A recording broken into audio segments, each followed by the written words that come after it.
It was a general or somebody that made a mistake in shooting that drone down.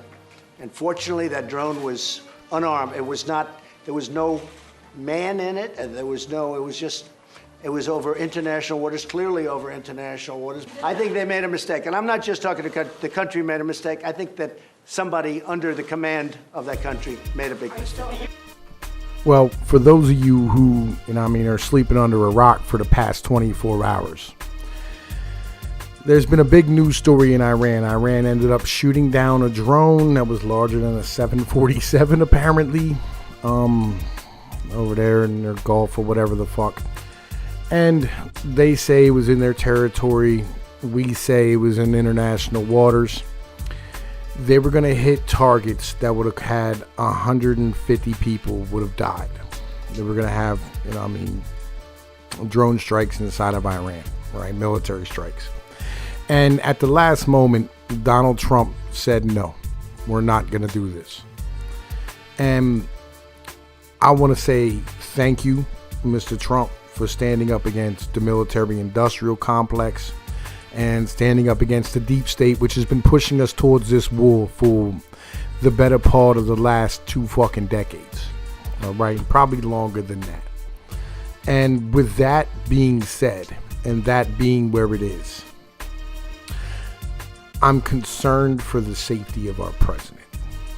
And I don't think it's an outside possibility, because the last man who stood up to the president, or stood up to the deep state and the military-industrial complex, well,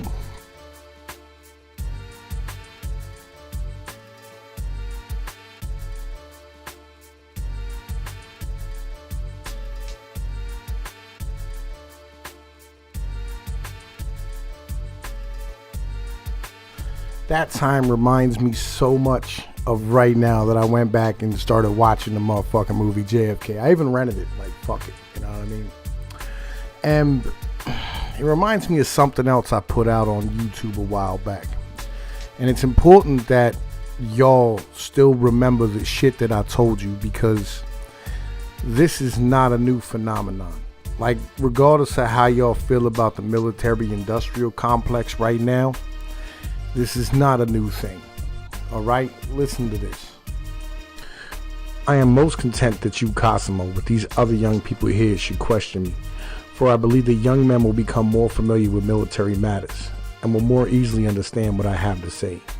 The others whose hair is white and whose body is icy, in part are enemies of war and in part are incorrigible, as those who believe that the times and not the evil ways constrain men to live in such a fashion. So ask anything of me with assurance and without regard. I desire this, as much as it will afford me a little rest, and because it will give me pleasure not to leave any doubts in your mind.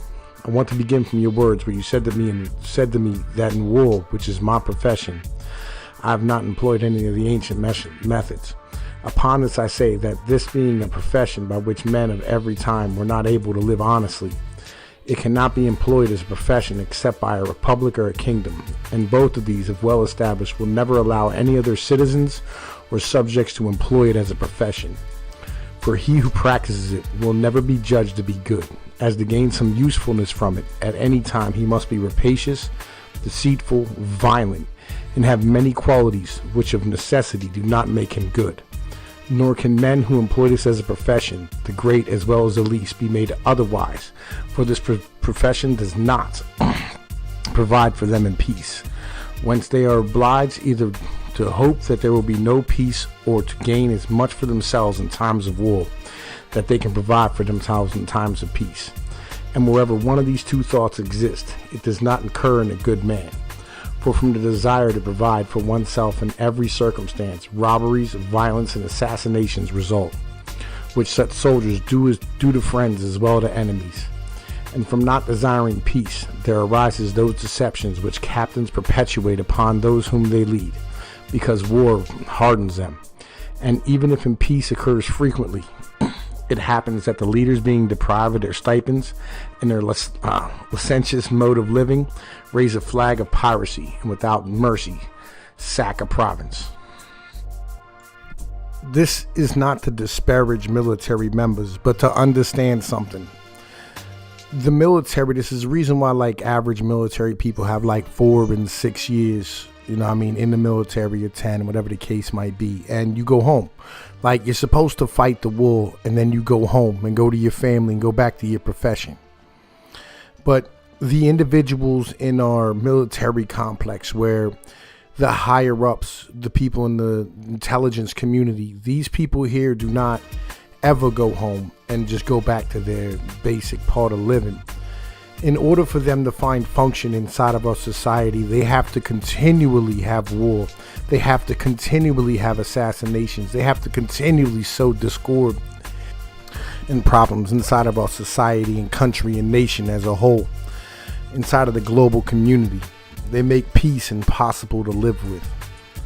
See, Americans and Europeans, these leftist individuals, they speak of America as an empire, but the truth of the matter is, it's these CIA, NSA individuals who are out here promoting American hegemony around the world and helping to place businesses in proper places. This is not empire, all right? This is global fascism.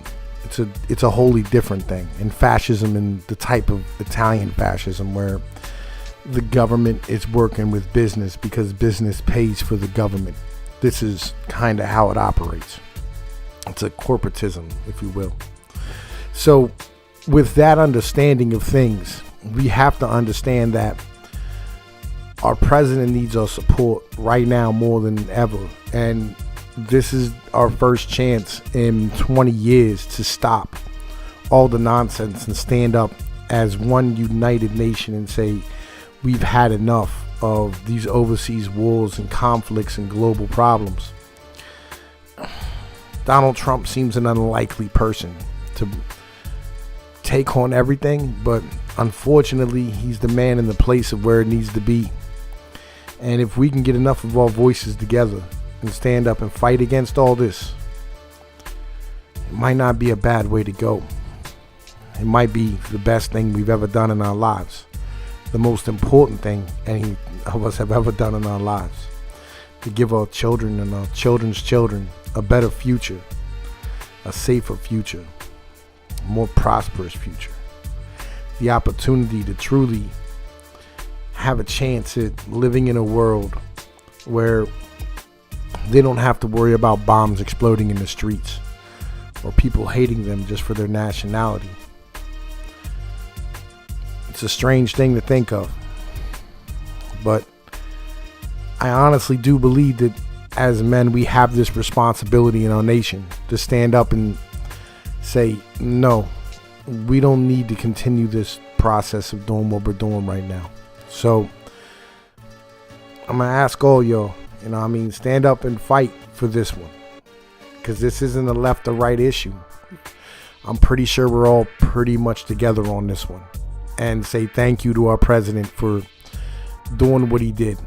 Leftists, you might want to do it without standing here making jokes and talking shit about him, because it's a very serious matter. Hell, let's listen to Dwight D. Eisenhower take us out.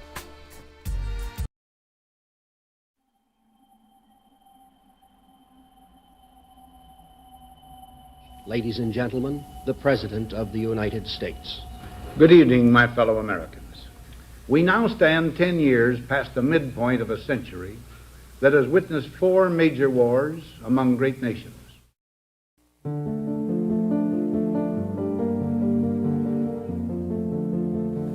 Until the latest of our world conflicts, the United States had no armaments industry.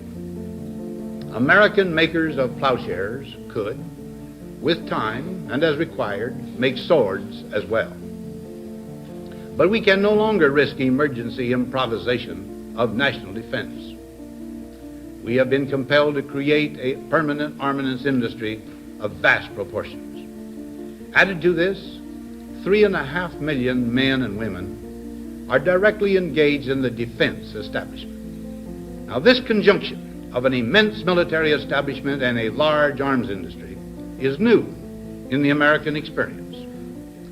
The total influence, economic, political, even spiritual, is felt in every city, every state house, every office of the federal government.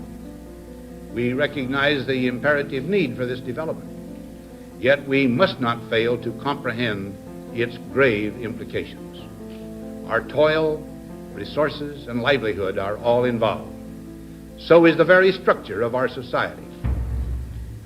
In the councils of government, we must guard against the acquisition of unwarranted influence, whether sought or unsought, by the military-industrial complex.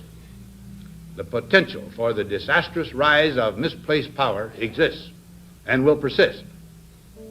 We must never let the weight of this combination endanger our liberties or democratic processes.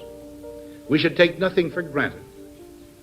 Only an alert and knowledgeable citizenry can compel the proper meshing of the huge industrial and military machinery of defense with our peaceful methods and goals, so that security and liberty may prosper together.